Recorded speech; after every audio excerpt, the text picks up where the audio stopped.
Hi students, coming to the next class. In the last class we discussed about introduction regarding to the sexual reproduction in flowering plants. In that case we discussed about the structure of the flower and parts of the flower. Right? And coming to this class we will discuss about the stages in sexual reproduction in flowering plants. Generally I mentioned these are the stages. Actually total these stages can be classified into three types. One of the stages is called as, in flowering plants, the very first stage is pre-fertilization events. Pre-fertilization events. Right? And coming to the next one is the fertilization. The very next stage is the fertilization. The last one is post-fertilization.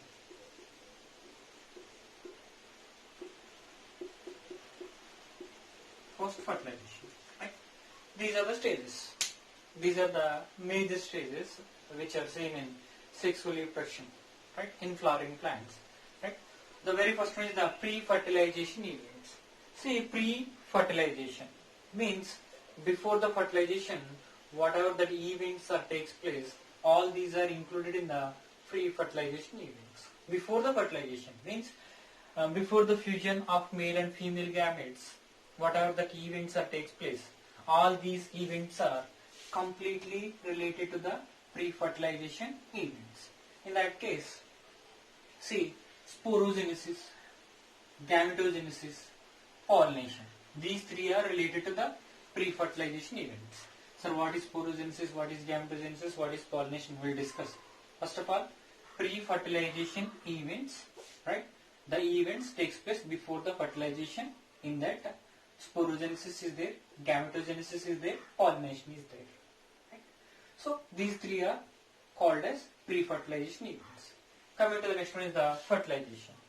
See, when the fusion of male and female gametes takes place, that one is nothing but the fertilization. Right? After that, post-fertilization changes. Post-fertilization changes. Right? Here, pre-fertilization events, fertilization, and post-fertilization events are changes. Right? So, post-fertilization, after the fertilization, in a flower, what are the changes that takes place? After fertilization, in a flower, what are the changes that takes place? We'll discuss. Right? That is about the introduction for the stages which are seen in sexual reproduction in flowering plants. Right? That is about the introduction. And stepwise we'll discuss now.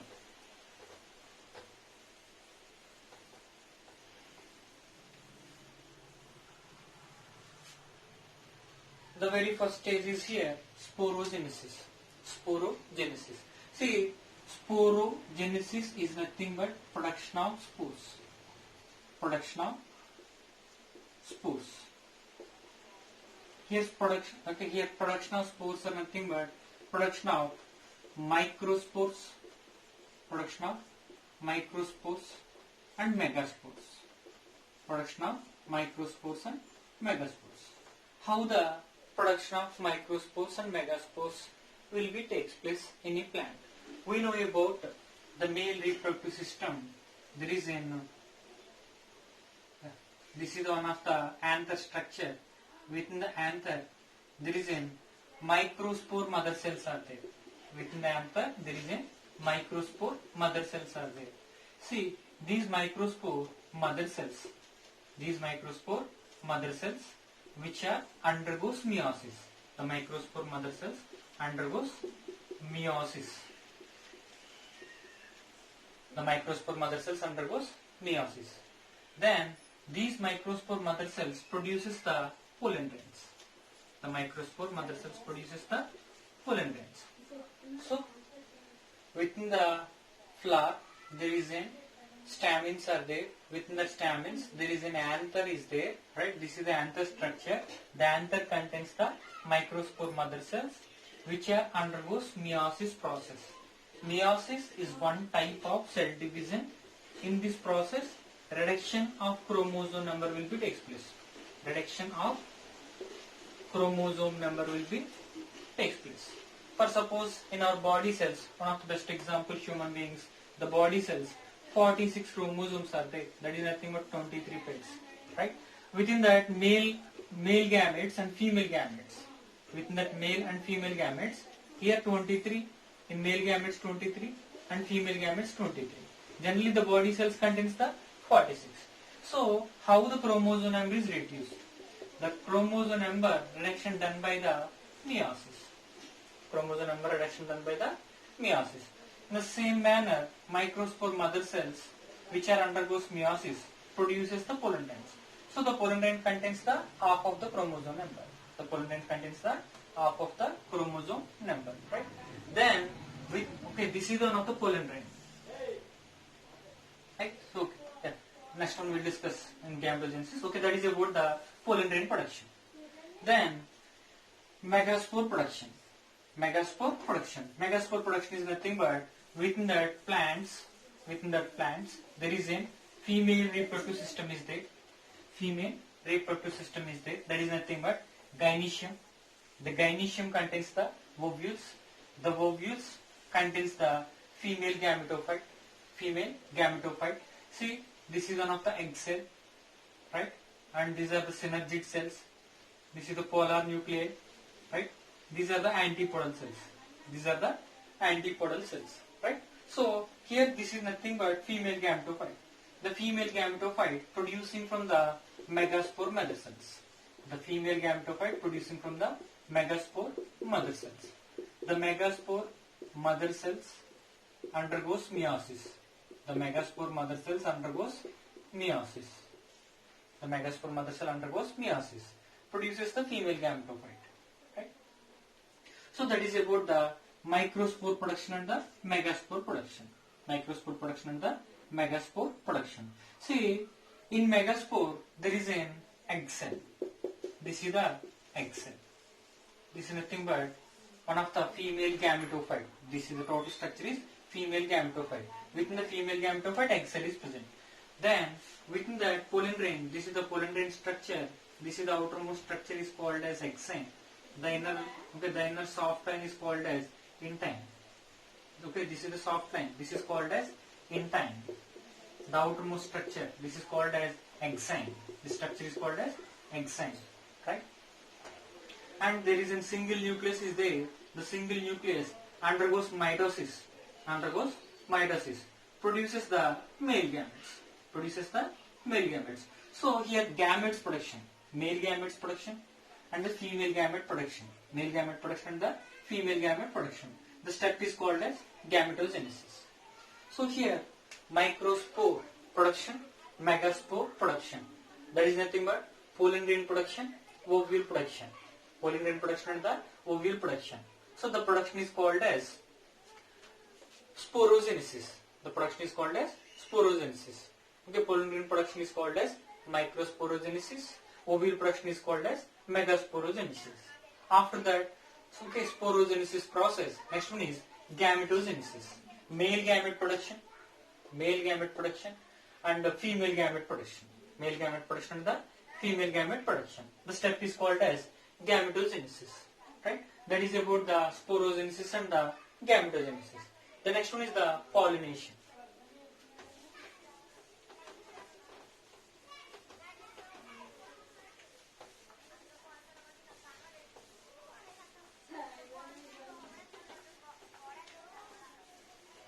Here, pollination indicates simple transfer of pollen grains. From anther to stigma. Anther to the stigma. Suppose this is one of the stigma part. This is one of the stigma part. Right? This is the ovary. This is the style part. This is the style part. And this is the stigma part. Okay. When the pollen grains are falls on the stigma. That is nothing but pollination. Pollination is nothing but pollen grains are falls on the stigma or pollen grains are reaches the stigma. The step is called as pollination. Here two types of pollinations are there. One of the pollination is called as self-pollination. self-pollination. Other one is called as cross-pollination. Other one is called as cross-pollination. Self-pollination is indicates, okay, one flower contains the, okay, gynoecium. This is the stigma. The same flower contains the anthers. Okay, the same flower producing pollen grains reaches the same flower stigma. That one is called as self-pollination. Within one flower, anthers are there, right? And gynoecium is there.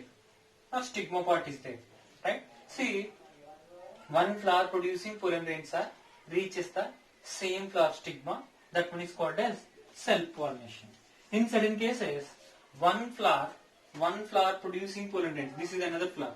This is another flower anther. One flower producing pollen grains reaches the another flower stigma. Another flower stigma. That one is called as cross-pollination. That one is called as cross-pollination. So here, in pollination, two types are there. One is the self-pollination. Other one is the cross-pollination. Finally, here pollination means transfer of pollen grains from anther to the stigma. The pollination is also supported by the different types of factors. Abiotic factors are there, biotic factors are there. Abiotic factors are nothing but wind, water, right? So which are, see, some of the pollen grains are transferred by the air, right? Because which are having very light weight. Some of the pollen grains are transported by the water, right? And some insects are there. The insects are involved in the transportation of pollen grains from one flower to the another flower. So the transport of pollen grains from one flower to another flower, one flower to another flower, that is cross-pollination. Okay, in self-pollination, no need of carriers. There is no need of carriers. Directly, simply within the same flower, okay, anther and the stigma, between these two, the pollination takes place. So in self-pollination, okay, no need of carriers. Either maybe the biotic factors and abiotic factors are not required in self-pollination. But in only cross-pollination, okay, the factors are required. That is about the introduction for the pollination. Introduction for the pollination. And next step is the fertilization. Next step is the fertilization. Here fertilization is nothing but fusion of male and female gametes. Simple. Fusion of male and female gametes. See, this is the one of the gynoecium. This is one of the gynoecium. Here this is the gynoecium. This is stigma part and this is a style part.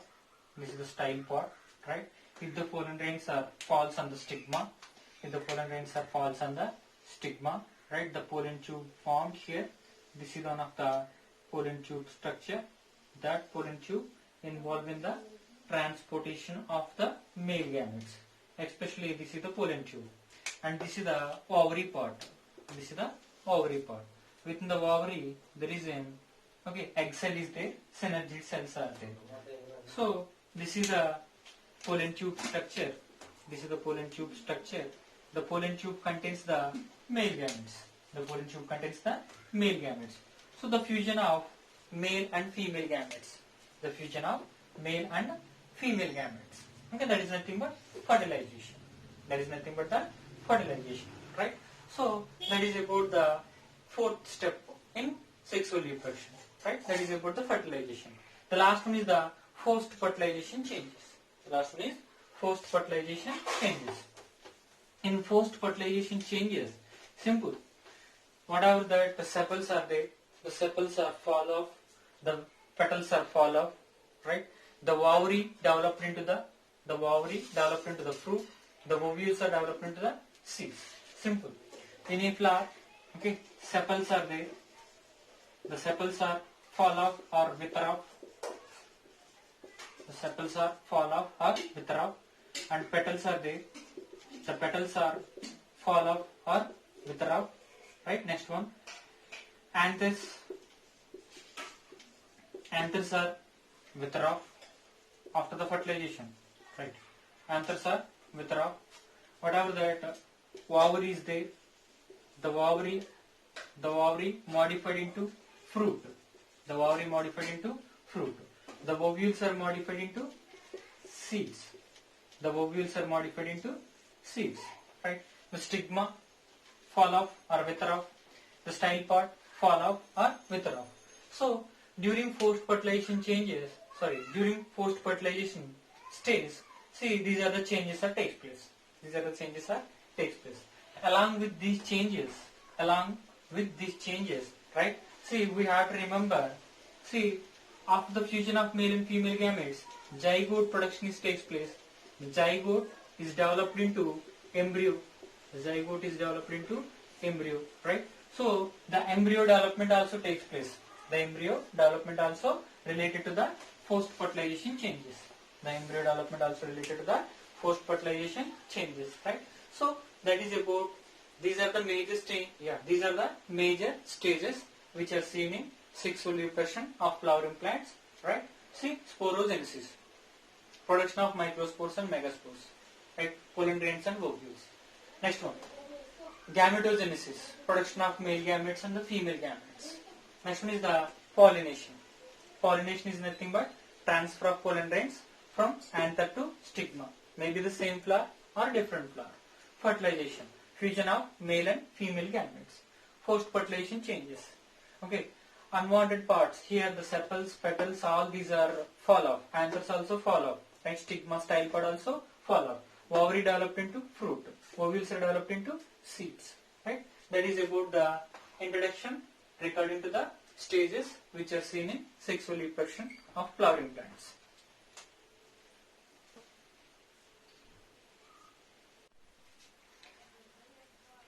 And coming to the next concept is pre-fertilization events. In this case, we will discuss about the detailed description regarding to the androecium and parts of the androecium, right? How the microspore mother cells are produced, how the pollen grains are produced, how the male gametes are produced, right? We will discuss. After that, gynoecium, parts of the gynoecium, functions of the different parts of the gynoecium, ovules production, female gametophyte production, right? We'll discuss about all these parameters, right? So these are completely related to pre-fertilization events. In that case, the very first one is the, see, this is the one of the stamen structure.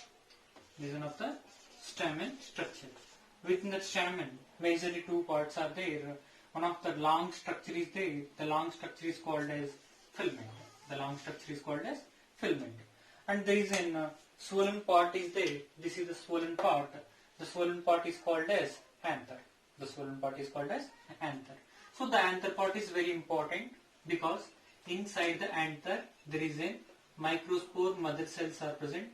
These microspore mother cells undergoes meiosis process. The microspore mother cells undergoes meiosis process, produces the pollen grains, and these pollen grains are released. Which are involved in the fertilization process. Initially pollination, later fertilization. So this is the structure of the stamen. Swollen part is called as anther and long stalk-like structure is called as filament. Where the anther is connected to the filament, this part is called as distal end. Where the anther connected to the filament, that particular part of the filament is called as distal end. And okay, other part of the filament, this is especially attached to the thalamus or ovary walls. Okay, that end is called as proximal end. The lower part of the filament is called as proximal end, where the part which is attached to the anther, the part is called as distal end. Right? That is about the ends, okay, within the filament structure. Again, here anthers are there. The anthers are two types are there. One is called as monothecous anther. Other one is called as dithecous anther. Monothecous. See, here single lobe is present. Monothecous indicates within that anther only single lobe is present. This is the monothecous anther. This is the anther, right? So here there is a line is there. This one indicates dithecous. I will explain. See, this is the monothecous. This is the monothecous anther. This is the structure of monothecous anther. Only single lobe is present. Right? That is about the monothecous. Right? and single lobe is present. And bisporangiate. Bisporangiate indicates here two sporangias are present. This is the one of the sporangia, right? And this is another sporangia. So two sporangias are present. That one is called as bisporangiate. That one is called as bisporangiate. See, the bisporangias are nothing but pollen sacs. The bisporangia is nothing but the pollen sac. See, the sporangiate tissue is nothing but sporogenous tissue. The sporogenous tissue is nothing but microspore mother cells. The microspore mother cells are involved in the production of pollen grains, right? So, within this monothecous anther, two pollen sacs are present. These pollen sacs are responsible for the production of pollen grains. The pollen sacs are responsible for the production of pollen grains, right? Example here, hibiscus. We know about Hibiscus rosa sinensis. Okay, in Telugu, Mandara. The plant name is the Mandara, right? So, the hibiscus, okay, belongs to the Malvaceae family. Hibiscus plant belongs to the Malvaceae family. In Malvaceae family, whatever the plants are there, in all these plants, monothecous anthers are present. Monothecous anthers are present, right? That is about the very first one, the anther, monothecous anther. And second one, the second type of anthers are here, dithecous anther. Dithecous anther. The structure of dithecous anther is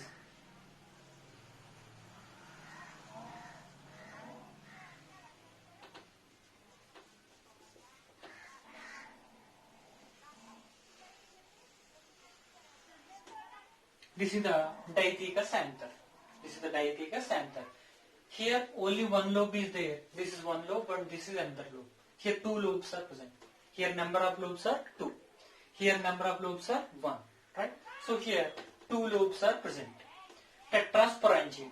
Total number of sporangias are here 4. Total number of sporangias are here 4. This is the 1. This is the 2. This is the 3. And this is the 4. Right? Total here 4 sporangias are present. Tetrasporangiate. Right? These are nothing but pollen sacs. These are nothing but the pollen sacs. So here 4 pollen sacs are present.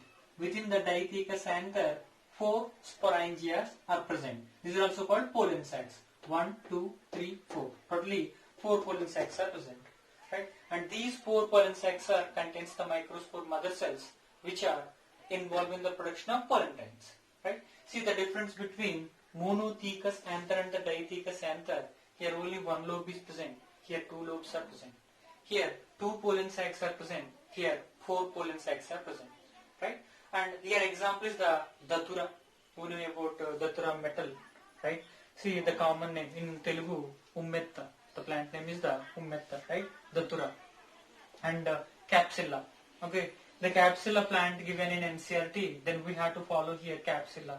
Right? So in dithecous, okay, the dithecous anther example plant is the capsilla and the datura. Right? So that is about the structure of the anther. So here anther is very important because it contains the microspore mother cells which are produces the pollen grains. Pollen grains are involved in pollination followed by fertilization. Right? That is about the structure of the anther. Right? Coming to the next one is cross section of anther.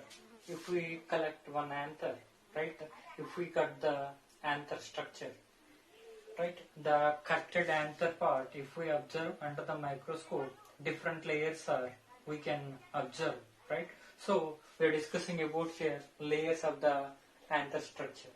So this is one of the cross section of the anther. See the very outermost part of the anther is the epidermis. Here whatever that black color line here I drawn, whatever that black color line I drawn here, that black color line indicates epidermis. The black color line indicates here epidermis. Inside that epidermis, okay, there is a green color layer is there or green color line is there, right? The green color layer or the green color line indicates here endothelium. See, the outermost part is the epidermis. Inside to the epidermis, there is an endothelium is there. So, suppose this is the one of the endothelium cell. This is one of the endothelium cell, right? Here layers like structures are there here. This is a layer continuously formed. This is one cell, another cell, another cell. So continuously layers like structures are formed. So this is one of the endothelium cell. At the center of the endothelium cell, there is an alpha cellulose strips are there. Alpha cellulose strips are there. See, the alpha cellulose strips which are supporting for the dehiscence of the anther. Dehiscence of the anther. Dehiscence is nothing but breakdown of anther walls. Breakdown of anther walls. Once the anther reaches the mature stage, okay, inside already pollen grains are produced. The pollen grains are ready to release. How the pollen grains are released? By the breakdown of anther walls, the pollen grains are released. So here what I am telling, the breakdown of anther walls is nothing but dehiscence. So once the anther ripened or completely developed, that time the anther walls are broken down. That process supported by the endothelium, especially the alpha cellulose strips. Alpha cellulose strips are supporting for the dehiscence. See, all these layers are involved in the breakdown process, or all these layers are involved in dehiscence process, right? See that function specially performed by the endothelium, right? And endothelium cells contains the alpha cellulose strips, and inside the endothelium there is an middle layers are there, the red color line and the blue color line. See, especially 2 to 4 middle layers are there. Okay, I drawn here only 2. Generally 2 to 4 layers. Okay, these are nothing but middle layers. 2 to 4 layers are there, which are called as middle layers. Middle layers also involved in the dehiscence process. At the same time, nutrient transport. Nutrient transport also carried out by the middle layers, right? See, that is about the major wall layers, right? See, the red color line indicates here tapetum. The red color line indicates here tapetum. See, that tapetum involved in the nourishment of spore mother cells. Nourishment of spore mother cells. Suppose these are the cells. Okay, the blue color. Okay, blue color cells, right? Which are nothing but spore mother cells. Which are nothing but the spore mother cells. The spore mother cells nourishment done by the tapetum. The spore mother cells nourishment done by the tapetum. So how tapetum have the capacity? How tapetum have the capacity to nourish the spore mother cells? The answer is very simple. See, whatever the middle layers are there, the middle layer involved in the transportation of nutrients. All these nutrients are absorbed by the tapetum cells. Whatever the nutrients which are transported by the tapetum cells, which are absorbed by the tapetum cells, right? See, the tapetum cells involved in the storage of food material. Initially involved in the storage of food material. And the tapetum cells, the very special characteristic feature is, these are multi-nucleated conditions. Multi-nucleated condition. Multi-nucleated means, this is the one of the tapetum cell, right? The tapetum cell having maybe the 4 nucleus or 5 nucleus or 6 nucleus or 7 nucleus. Many number. One cell contains many number of nucleus. Okay. In certain cases, the tapetum cells are having the binucleated condition. Binucleated condition means 2 nucleus are present. So the tapetum cells having very special characteristic features. These are maybe the binucleated condition or multinucleated condition. Binucleated condition or multinucleated condition. So which are involved in the storage of food material. Then when the spore mother cells are ready to divide, once the spore mother cells are produced and which are ready to divide. See, the spore mother cells are involved in the meiosis process. We'll discuss later, right? So when the spore mother cells are ready to divide, that time, the tapetum cells are degenerated. The tapetum cells are degraded. If the tapetum cells are degraded, the tapetum cells contains nutrients are supplies to the spore mother cells. The tapetum cells undergoes the degradation process. Then the spore mother cells get the nutrients because of here tapetum cells are degenerated. The nutrients are supplies to the spore mother cells. Especially these are microspore mother cells. Then presence of energy, the microspore mother cells undergoes meiosis process. Then If the meiosis takes place, pollen grain production will be takes place. So here, what I am telling, whatever that tapetum cells are there, the tapetum cells are multinucleated condition or binucleated condition See, these cells initially involve in the storage of nutrients. That nutrients, okay, by the degeneration or by the degradation of tapetum cells, the nutrients are supplied to the spore mother cells. Right? Presence of energy, presence of nutrients, the spore mother cells, whatever the spore mother cells are there, the spore mother cells undergoes meiosis process. Once these are undergoes the meiosis process, right, which are produces the pollen grains. See, we have to know one difference between spore mother cells and the pollen grains. The spore mother cells, okay, the state is the 2N state. The spore mother cell state is the 2N state. The pollen grain state is the N state. Simple. For suppose one of the plant, the plant body contains the number of chromosomes are 24. The 2N state indicates here 24. The plant producing, the spore mother cells which are involved in meiosis, which are produces the pollen grains. The pollen grain state is the here 12. Because in meiosis process, half of the number of chromosomes are reduced. Half of the number of chromosomes are reduced. Right? So that is about the tapetum and the nourishment. So here totally 4 pollen sacs are there. Totally here, this is the pollen sac, this is the pollen sac, this is the pollen sac and pollen sac. Totally 4 pollen sacs are there. See, this is one of the diathecous anther. 2 lobes are present. Right? 4 pollen sacs are present, which are involved in the production of pollen grains.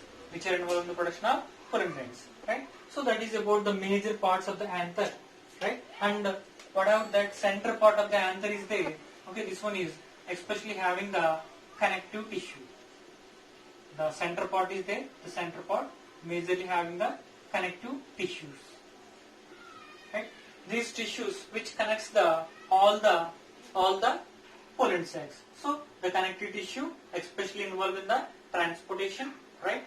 At end stage, the anther, within the anther, the nutrients transportation to the center parts done by the connective tissue. Right? See, whatever the connective tissue is there, the connective tissue only seen in end stage of the anther. And once the anther is ripened, whatever the connective tissue is there, the connective tissue is degenerated. So the connective tissue present at the early stage of the anther. In ripened stage or at mature stage, the connective tissue will be degenerated. Right? So that is about the cross section of the anther. And these are the major points. Right? That is about the anther structure. Right?